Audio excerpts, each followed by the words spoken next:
The city of Richmond, California recently became the 9th state to join a lawsuit that's being filed against fossil fuel companies for not only contributing to climate change, but for covering up the dangers from the American public. These kinds of lawsuits are springing up all over the country, and it may be our only real chance to save the planet, because obviously Congress doesn't give a damn, regulators don't give a damn, and the industry itself, well, they would have us all breathe our last breath so they can make another dollar.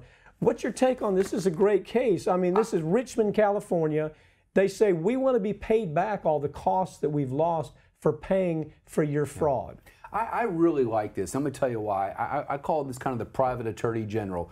We don't have government doing what their job should be. We got the Trump administration trying to repeal back a lot of what President Obama did with the gases going into the ozone. We have the water rising. We have water coming into our communities. So we have these communities pushing back. They're saying, look, if you're not going to do anything, Mr. Government, I'm going to go ahead and try to invoke it. What I also really like is some of these huge pension funds and some of these huge endowments. They're selling their fossil fuel stocks. And we're not going to participate in this. That's going to cause them problems. The downward pricing pressure with these huge institutional clients selling fossil fuel stocks, that's going to make big. Let me give you my call. These cases are winnable. I think so. The first few cases won't be won, but once the methodology is put in place, once all the documents are out there, Exxon, you understand, in was it 2005, the chief scientist for Exxon, the guy in charge, his name was Black, came forward and he said, listen, we're creating climate change.